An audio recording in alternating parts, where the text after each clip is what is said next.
வணக்கம் சார். வணக்கம். எப்படி இருக்கீங்க? நல்லா இருக்கேன்ப்பா, நல்லா இருக்கேன். ரொம்ப ரொம்ப சந்தோஷமா இருக்கு உங்களை பார்த்ததும் இன்டர்வியூ பண்றதும். பட் அதுக்கு மேல ரொம்ப இமோஷனலா இருக்கு அப்படின்னு தான் வந்து சொல்லணும் சார். ஏன் அப்படின்னா என்னோட வாழ்க்கையில ஒவ்வொரு நாளுமே உங்களை கடந்து போகவே போகாது. ஏன்னு கேளுங்க. ஏன் அப்படின்னா ஏதாவது ரொம்ப கஷ்டம் இருங்க, ஏன்னு கேட்டுக்கிறேன். ஏன் அப்படின்னா ஏதாவது ரொம்ப கஷ்டமா இருந்தாலும் ஃபர்ஸ்ட் எடுத்து உங்களோட காமெடி சீன்ஸ் பார்ப்பேன். மனசு அப்படியே கொஞ்சம் எதமா வந்துட்டு இருக்கு. போன் எடுத்து யாருக்கிட்டையாவது சேட் பண்ணாலும் நாங்க யூஸ் பண்ற ஜிஃப் ஸ்டிக்கரும் உங்களோடது தான். எந்த மீம்ஸ்னாலும் அதுலயும் நீங்க இருப்பீங்க. யாருக்கிட்டையாவது போன் பேசினாலும் டயலாகும் உங்களோட தான் சார் வருது. ஸோ எங்களோட ஒவ்வொரு நாளுமே நீங்க எங்க கூட எப்பவுமே இருக்கீங்க. ரொம்ப சந்தோஷமா இருக்கிறதுக்கான காரணமும் நீங்க தான் சார். எனக்கு மட்டும் கிடையாது, நிறைய பேருக்கு இந்த மாதிரி வந்துட்டு இருக்கும். ஆமால பாருங்க, எல்லாருக்குமே அப்படிதான் இருக்கு. அதுக்கு ரொம்ப ரொம்ப பெரிய நன்றிகள். தேங்க் யூ டியா. ஓகே. சோ இப்போ வந்துட்டு மாரிசன் படத்துக்காக நிறைய விஷயங்கள் நம்ம வந்து உங்ககிட்ட பேச போறோம் sir. First of all trailer வந்து பார்த்தேன். இது வரைக்குமே வடிவேல் சார் பார்க்காத ஒரு சாயல்ல வந்துட்டு நீங்க நடிச்சிருக்கீங்க. ரொம்ப சீரியஸான, ரொம்ப இன்டென்ஸான ஒரு ரோல் வந்து பண்ணியிருக்கீங்க. இந்த படத்தை நீங்க சூஸ் பண்றதுக்கான காரணம் என்ன?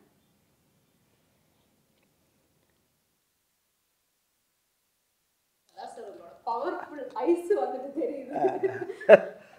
அதாவது நான் எத்தனையோ கதைகள் கேட்டிருக்கேன். இது வரைக்கும் நீங்கள் சொன்ன மாதிரி, திவ்யா சொன்ன மாதிரி நிறைய காமெடி படம், காமெடியில் தான் அதிகமாக கவனம் செலுத்தினேன். நகைச்சுவையில் போவேன், எல்லாம் பண்ணுவேன். சில கதைகள் வந்து பிளாக் காமெடியோட வரும், சில கதைகள் வேறு மாதிரி இருக்கும். இப்போ மாமன்னன் பார்த்துருப்பீங்க, அது ஒரு மாதிரியான ரெட் ஜெயினில் பண்ணப்படாது. இப்படியே பண்ணிகிட்டு இருக்கும்போது இப்படி மாமன்னன் வந்ததுக்குனால எனக்கு இன்னொரு கதை வந்து எனக்கு ஒருத்தர் சொன்னார், இந்த படத்துடைய ரைட்டர் கிருஷ்ணமூர்த்தி. அவர் சொல்லும்போது ரொம்ப நேரம் புரியல எனக்கு. அவரை திரும்பி துருவ இன்னும் மறுபடியும் சொல்லுங்கள், இன்னொக்க சொல்லுங்கன்னா அந்த கதைக்குள்ளே என்னால் போகவே முடியல. திருப்பி இன்னும் அந்த சீனை சொல்லுங்கள், அடுத்து இன்னும் அந்த முதல்ல ஒரு சீன் சொல்லுங்கள், அப்படியே ஒவ்வொரு சீனை திரும்ப திரும்ப திரும்ப திரும்ப அவர்கிட்ட கேட்டு உள்வாங்குறேன். வாங்கினா அவர் எங்கிட்ட போகிறாரு, அப்படி போகிறாரு. இந்த சடை பண்ணும்ல பெண்களுக்கு போன அந்த 3 சடை பின்னால் போடுற மாதிரி பல சடை போடுற மாதிரி இந்த ஒரு படத்தை முனியாண்டி விலங்குல பல பக்கம் சடை போட்டிருப்போம்ல, அது மாதிரி பல பெண்டுகள் வருது இல்லை. ஆனால் கதை பார்த்தீங்கன்னா கேட்க கேட்க கேட்க கேட்க அந்த கதையே வேறு மாதிரி இருக்குது. அது வித்தியாசமான கதையாக இருக்கேன். ரொம்ப நேரம் யோசனைட்டே இருக்கேன். அப்போ திரும்ப ஒரு 1 ஹவர் கேட்கக்கூடிய கதையை ஒரு 2 ஹவர் 3 ஹவர் அவர் கிருஷ்ணமூர்த்தி சார்கிட்ட கேட்குறேன். ரொம்ப வித்தியாசமாக இருக்கு, நல்லா இருக்காது சார், யார் பண்ணுறாது அப்படின்னு கேட்டேன்.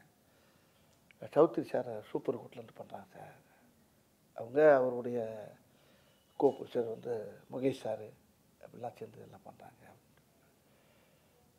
சரி சரி சரி அப்படிங்கும்போது அப்போ அந்த கதையை இப்போ இந்த கதைக்கு நான் பேசிகிட்டு இருக்கும்போது வேறு இதில் யார் இன்னொரு ஆள் யார் அப்படின்னு கேட்குறப்ப அவர் இன்னும் சொல்ல மாட்டேங்கிறார். இல்லை சார் கொஞ்சம் 2-3 நாள் உங்களுக்கு அந்த சஸ்பென்ஸ் வந்துடும் அப்படின்னாரு. அது நான் என்னே சொல்லிட்டீங்க, இன்னொரு ஆர்டிஸ்ட் யாருங்கிறத சொல்லுங்கன்னா அப்புறம் ஃபுல்லாக கதையை கட்டினேன். கதை எனக்கு பிடிச்சி போச்சு. இப்போ 2 நாள் சேர்ந்து திருப்பி மீட் பண்ணுறாரு. மீட் பண்ணோன்னே இந்த கதை வந்து சார் இல்லை பவுத் சார் பண்ணுறாரு சார் அப்படின்னாரு. எனக்கு பயங்கர சந்தோஷமாயிடுச்சு. அவரும் இப்போ தான் நம்ம மாமன்னன் காம்பினேஷன் உங்களுக்கு அந்த காம்போ இருக்குல்ல உங்களுக்கு, அவரா சூப்பராக இருக்குமே. அந்த காம்பினேஷன் அவர் கூட பண்ணுறப்போ அந்த படம் எப்படி இருக்கிறது அவனுக்குள்ள நானும் கிருஷ்ணன் சார் ஓட்டி பார்த்தோம். ரொம்ப திருப்பி இன்னொரு மீட்டிங்கில் வர்றாரு சார், இதில் வந்து டேரக்டர் என் ஃப்ரெண்டு அப்படின்னா அங்கே அருமையான அற்புதமான மனிதர் கிருஷ்ணமூர்த்தி மாதிரி அவர் ஒருத்தர், சுதீஷ் சங்கர். அவர் வந்து பார்த்தா அவர் தெய்வ பக்தி. அந்த ஷூட்டிங்கில் எடுக்கும்போது திருவண்ணாமலைக்கு போனால் கேப்பில் போனால் திருவண்ணாமலை சுற்றிக்கிட்டே இருப்பார். ஆமாம், எங்கே ஆளை காணான்னு நம்ம யூரிங்கின்னு போகிறதுக்குள்ள ஒரு மலையை சுற்றி இருந்துருவார். அந்த அளவுக்கு அவர் ஒரு பக்திமான ஒரு அருமையான டைரக்டர். அவரை பற்றி சொன்னோன்னா அவர் அந்த சைடில் அவர் டைரக்ட் பண்ணுற மாதிரி இவர் ஒன்லி ரைட்டர் மாதிரி அவர் பேசிட்டாங்க. சரி உங்களுக்குள்ளே அண்டர்ஸ்டாண்டிங் தான், எனக்கு ஒன்றும் பிரச்சனை இல்லை. பவுத் சார் வந்து சொன்னாராம் வடிவேல் சார் தான் நல்லா இருக்கும் அப்படின்னு சொன்னதாக நான் கேள்விப்பட்டாரு. நீங்கள் நான் தான் வந்து இன்டர்வியூ பண்ணேன் பகத் சார். சோ கண்டிப்பா இந்த கதை உங்களுக்கு தெரிஞ்சிருக்கும் அப்படின்னு நினைக்கிறேன். அவர் வந்து என்ன சொன்னாருன்னா, ஃபர்ஸ்ட் நாங்க டீமோட உட்கார்ந்து டிஸ்கஸ் பண்ணும்போது இந்த கதாபாத்திரத்துக்கு வடிவேல் சார் மாதிரி ஒருத்தர் இருந்தா கரெக்டா இருக்கும் அப்படின்னு சொன்னாங்க. அதுக்கப்புறம் வடிவேல் சாரே இன்னும் நல்லா இருக்கும் அப்படிங்கிற மாதிரி மாறி இருக்கு. அப்புறம் மலையாளத்துல பண்ண வேண்டிய படம் இது தமிழ்ல வடிவேல் சாருக்காகவே பண்ணணும் அப்படிங்கிற வந்து மாறி இருக்கு. நீங்க எப்படி பாக்குறீங்க? ஐயோ பெரிய அவர் சொன்ன வார்த்தை எனக்கு வந்து மனசை ரொம்ப நெகிழ வைக்குது. என்னன்னா எனக்கு எப்படி நீங்கள் எப்படி செய்யோ அது மாதிரி எனக்கு பெரிய லட்சம் கோடி மக்களில் எவ்வளோ பேர் ரசிக்கிறோ அதில் அவர் எனக்கு பெரிய ரசிகர். அவர் என் நேரம் பார்த்தாலும் அப்பா வந்து உங்களை பாடுறா வடிவேல் இப்படி பண்ணுறாரு பாடுறா அப்படின்னு சொல்லுவார். அப்பாவும் நானும் எங்கள் ஃபேமிலியெல்லாம் பயங்கர ஃபேன் அவங்களுக்கு அப்படின்னாரு. அப்படியே சார் நான் சின்ன பிள்ளைலேருந்து 12வது படிக்கிலேருந்து உங்கள் பார்த்துக்கிட்டு இருக்கேன் சார், நான் பயங்கர தீவிர ஃபேன் சார் நான் அப்படின்னு மாமன்னே என்கிட்ட ரொம்ப நேரம் சொல்லியிருந்தார். இப்போ இந்த படத்தில் ரொம்ப நெருக்கமாக உட்காந்து பேசக்கூடிய அளவுக்கு இந்த படத்தில் அவர் கூட எனக்கு ஒரு வாய்ப்பு கிடைச்சது. அது அவர் கூட பண்ணுறப்ப மராக்கல் அறியேன். அப்புறம் ஹீரோ நான் வந்து அவர் தான் ஹீரோன்னு இன்னும் சொல்லிக்கிட்டு இருக்கேன். எனக்கு ஹீரோ அவர் தான். இல்ல இதுல இன்னொரு ட்விஸ்ட் இருக்கு. ஒரு கேள்வி அவர்கிட்ட வந்து நான் கேட்டேன், யார் சார் இந்த படத்துல ஹீரோ? ஏன்னா ரெண்டு பேருமே ட்ரெய்லரை பார்க்கும்போது ஈக்குவலா இருக்கு கேரக்டர். எனக்கு ஒரு கன்ஃபியூஷன், யார் சார் இதுல ஹீரோ, நீங்களா இல்ல வடிவேல் சார் அப்படின்னு கேட்கும்போது அவர் சொன்னாரு, இல்லவே இல்லைங்க 100% வடிவேல் சார் தான் ஹீரோ அப்படின்ட்டாரா? ஆமா. என்னன்னா வந்து ஃபஹத் சார் ஹீரோ அப்படின்னு சொல்றீங்க. அதான் ஒரு கை இந்த கை ரெண்டு கை சேர்ந்து தட்டில் தானே சத்தம் கேட்கும். அது மாதிரி அவரு நான் சேர்ந்து இணைந்த கைகள். இந்த மாதிரி அவர் கூட நடித்தது எனக்கு பெரிய பாக்கியம் அப்படிதான் நான் நினைக்கிறேன். ஆனால் அவர் என்ன நினைக்கிறாரு, என்னைய பெருசாக சொல்கிறாரு.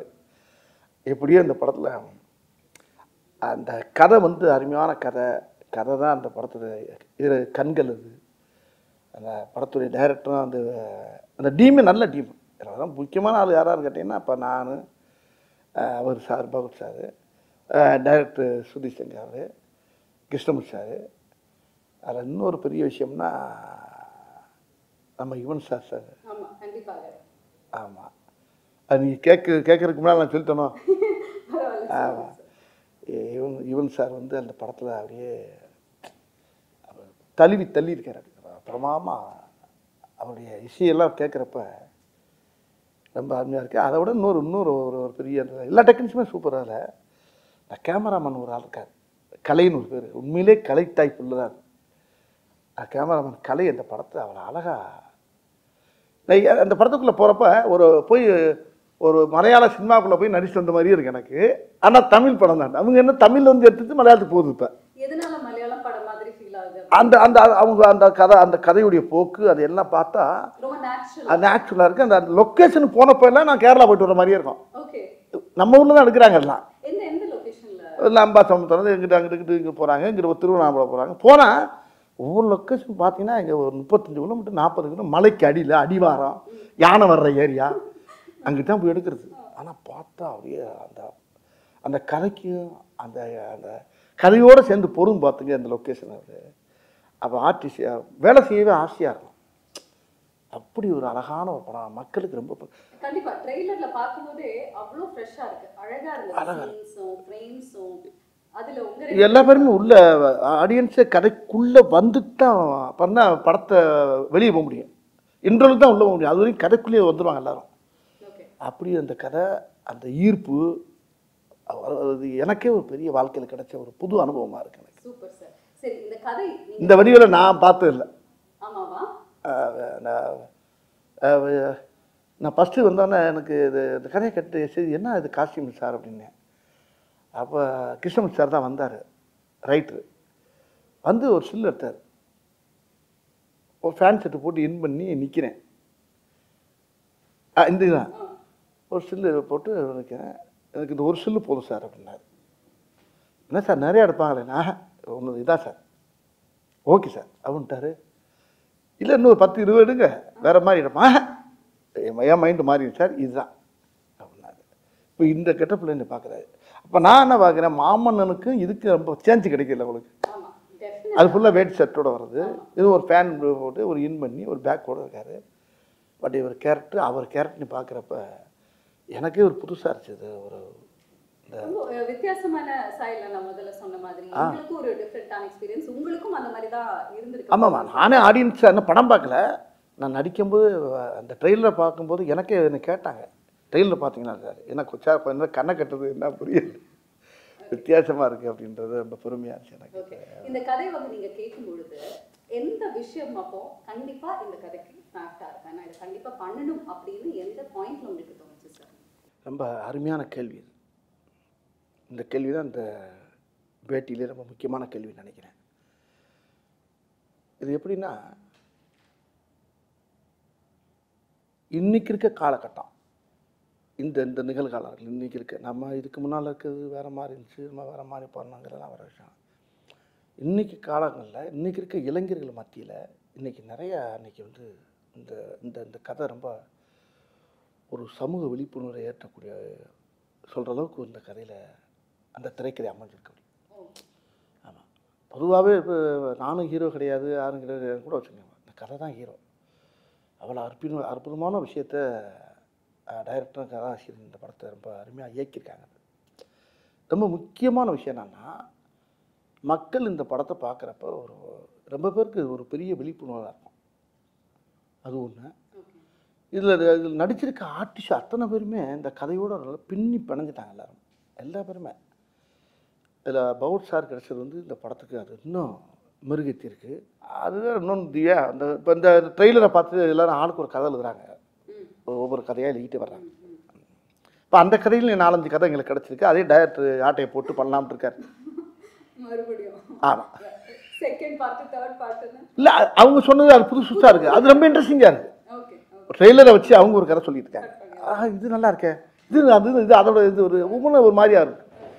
ஆனால் அந்த கதையில் இருக்க விஷயங்கள் வந்து மக்களுக்கு ரொம்ப படமாக நீங்கள் பார்க்குறப்ப அந்த ஆடியன்ஸ் எந்திரிச்சு கை தட்டுற அளவுக்கு அந்த படம் அந்த இயக்கியிருக்காங்க. ஆமாம், பொறுத்து வந்து பார்க்கணும். ஓகே, நீங்க இந்த படத்துல நடிச்ச நடிகர்கள் பத்தி சொன்னீங்க. முக்கியமா நம்ம கோவை சரளமாவும் வந்து நடிச்சிருக்காங்க. உங்களோட காம்பினேஷன் பல வருடங்கள் கழிச்சு ஸ்கிரீன்ல பார்க்குறேன். அவங்க கூட சேர்ந்து இல்லைனாலுமே இந்த படத்துல அவங்க ஒரு வித்தியாசமான கேரக்டர் அவங்க பண்ணியிருக்காங்க. ரொம்ப சீரியஸாக பண்ணியிருக்காங்க. அவங்க ரொம்ப நல்லா பண்ணியிருக்காங்க. அவங்க சும்மாவே அவங்க வந்து பிறவி ஆர்டிஸ்ட். அவங்கள சொல்லவா வேணும் உங்களுக்கு. அவங்க எந்த கேரக்டர் கொடுத்தாலும் அசத்திட்டு போகிறாங்க. அதை தமிழ் சினிமாவில் அவங்க இன்னொரு மனோரமா மாதிரி வச்சுக்கோங்களேன். அவங்க இந்த படத்தில் வேற மாதிரி அவங்க பண்ணியிருப்பாங்க. சூப்பர். ரொம்ப வருடங்கள் கழிச்சு நீங்கள் இந்த படத்தில் நடிக்கும்போது அனுபவம் எப்படி இருந்தது சார் அம்மா கூட? அவங்களுக்கு எனக்கு அதிகமாக காம்பினேஷன் வராது.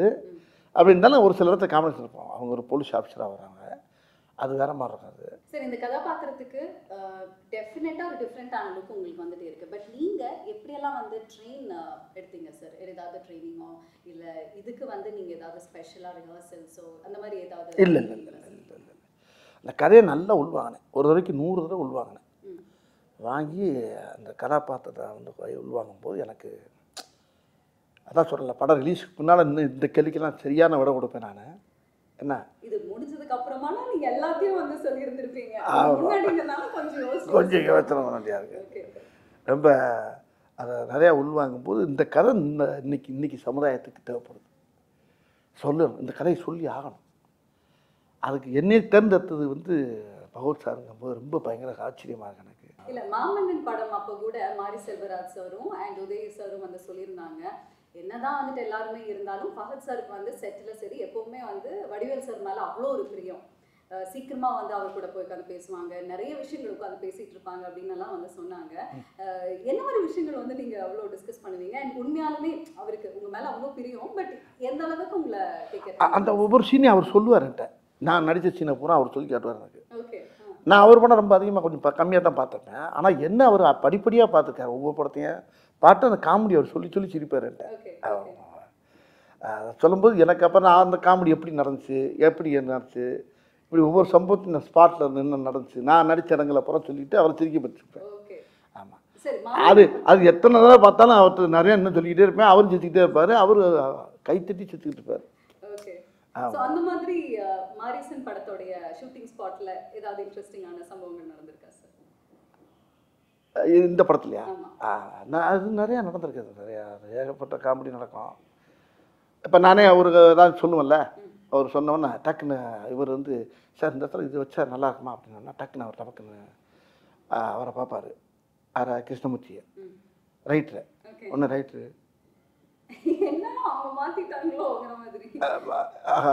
ஒரு கரையை மாற்றி வேறு மாதிரி போகிறாங்க. ஒரு பீதியாக இருக்கும்.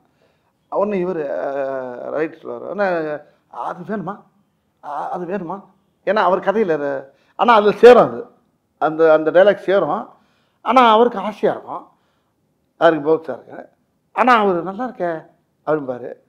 அப்புறம் கிருஷ்ணன் சார் சரி வேணாம் அப்படிம்பாரு பௌத்ஸார் வேணான்றாரு. வேணாம்னா அவனு டேரக்டர் சார் அங்கேருந்து வந்துடுவார், சுதிசங்கர் சார் அங்கேருந்து வந்துடுவார்.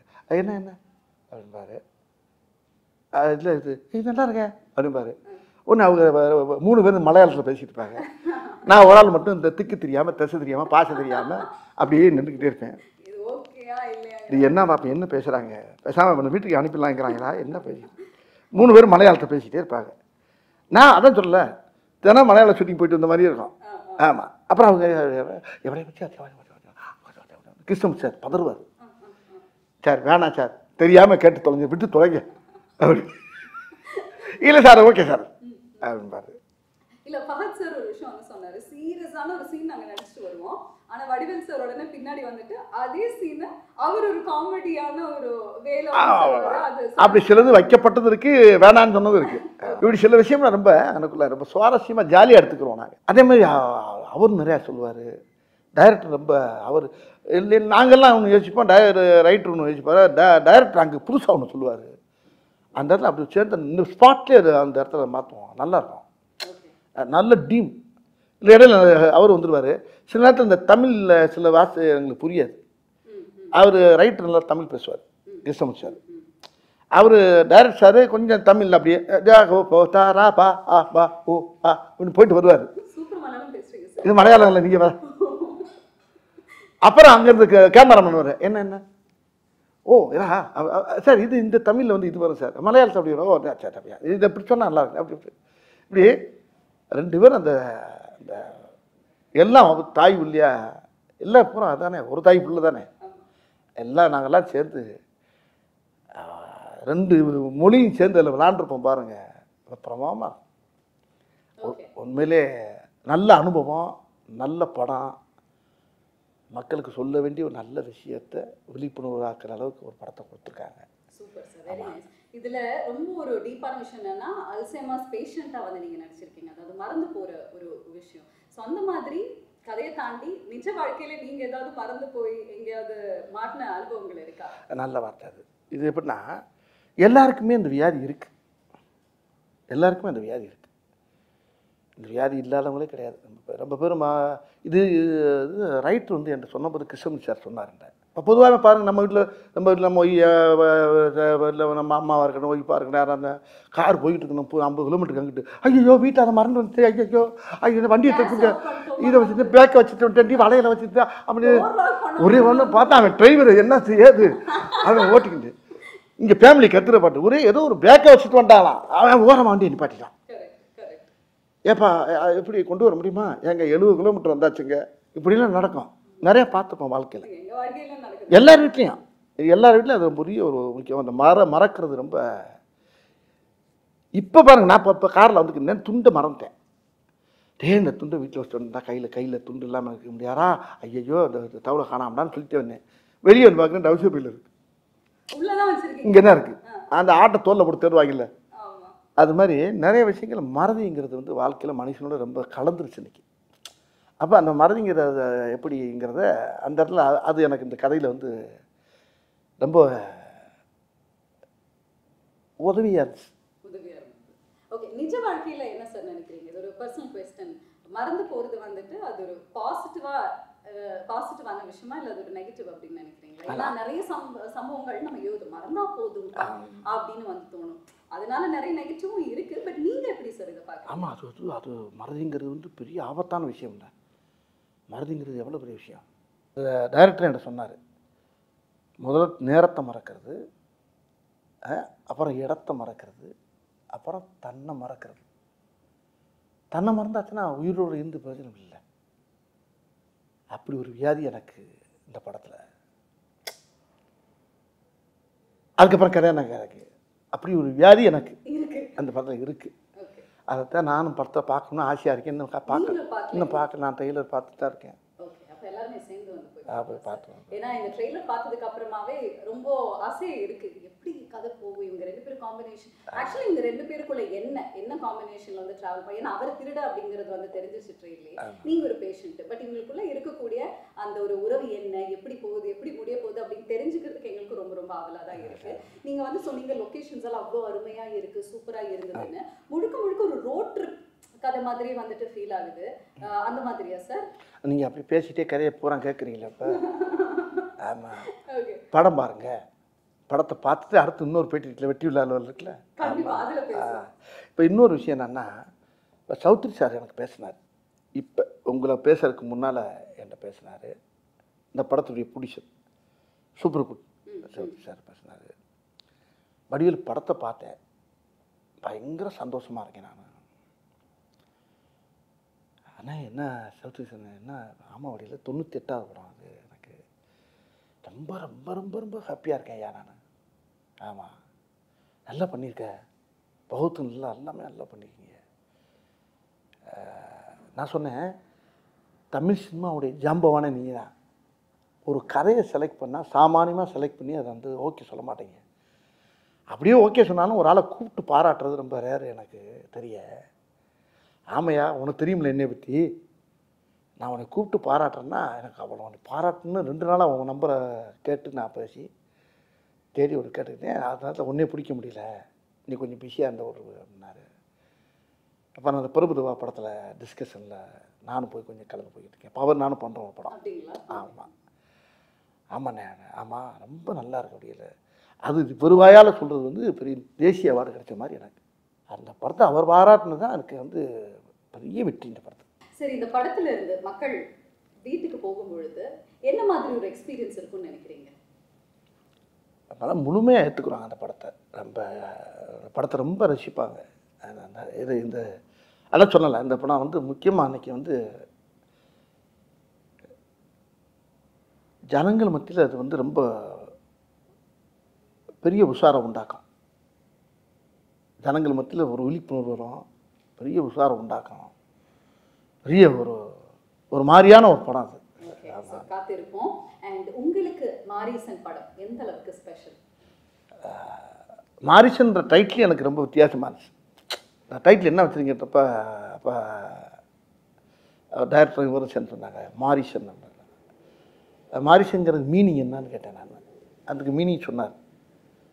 அதுவும் அந்த ராமாயணத்தில் வந்து அந்த சீதையை கடத்தும் போது மானா மாறி உள்ளே போகும்ல, அந்த கேரக்டர், அது பேர் தான் மாரிசன்னார். இதெல்லாம் எனக்கு தெரியாது, நான் ராமாயணம்லாம் படிக்கலாமா. அவர் சொன்னார் அந்த அந்த அந்த டைட்டிலுக்கு இந்த கதைக்கு என்னங்க போனால் இந்த டைட்டிலை வச்சு கதை கேட்டேன் நான். அப்போ நீ கேட்ட கேள்வி என்ன அதானே கேட்டீங்க? இப்போ நீங்கள் கேட்டது இந்த அதான் அந்த டைட்டிலுக்கு ஏற்ற இந்த கதை வந்து ரொம்ப ஆப்டாக இருந்துச்சு. அந்த கதை அது ரொம்ப என்னை ரொம்ப பாதிச்சிருக்கு. இந்த படம் எனக்கு ரொம்ப பிடிச்ச கதை. ரொம்ப என் வாழ்க்கையிலே இது பெரிய வரலாறு மாதிரி இருக்குன்னு நினச்சிங்களேன். எனக்கு இது பெரிய ஒரு பெரிய மைல்கல். இது எத்தனையோ படம் பண்ணிக்கேன், வரிசையாக பண்ணிக்கிட்டே வந்திருக்கேன். ஒவ்வொரு படத்தில் புலிகேஷ் பண்ணியிருக்கேன், அது ஒரு பெரிய படம். மாமன்னுக்கு அப்புறம் நீங்கள் ஜம்ப் பண்ணி வந்த மாரிசன். இப்போ என்ன கேட்டால் இப்போ ஒவ்வொரு படமும் இப்போ எனக்கு எல்லாமே கலந்து வருது. இப்போ கேரக்டர் ரோல் வருது. நல்ல இப்போ சுந்தர்ஜி படம் பண்ணோம்ல யங்கர்ஸு, அது ஒரு நல்ல காமெடி படம். அது இப்படி ஒன்றும் மாறி ஒரு கதையை பூரா செலக்ட் பண்ணி தான் பண்ணிட்டு வரேன் நான். அந்த செலக்ஷனில் இந்த கதை வந்து எனக்கு கிடைச்ச பெரிய பாக்கியம்னு நினைக்கிறேன். கண்டிப்பாக சார். ஏன்னா இப்படி ஒரு கதாபாத்திரத்தில் உங்களை பார்த்தது கிடையாது. அது அவர் கூட அவர் காம்பினேஷனில் கிடைச்சது வந்து இன்னும் எனக்கு ரொம்ப சந்தோஷமா இருக்கு. அதுவும் சௌத்ரி சாருடைய தயாரிப்பில் அது நம்மளுக்கு கிடைச்சது. அந்த டீம் அவரும் பெரிய ரொம்ப சூப்பரான காம்பினேஷன் சார். ஏன்னா சுதீஷ் சார் டைரக்ஷன்ல, கிருஷ்ணமூர்த்தி சாரோடைய ரைட்டிங்ல, அண்ட் ஃபஹத் ஃபாசில் சார் கூட நீங்க இணைந்து நடிச்சிருக்க இந்த காம்பினேஷன் பார்க்கறதுக்கு ரொம்பவே அவளோட வெயிட் பண்ணிட்டு இருக்கோம். ஸோ படத்தை பார்த்ததுக்கு அப்புறமா இன்னும் நிறைய விஷயங்கள் உங்ககிட்ட வந்து பேசலாம். நன்றி, தேங்க்யூ வெரி மச் சார்.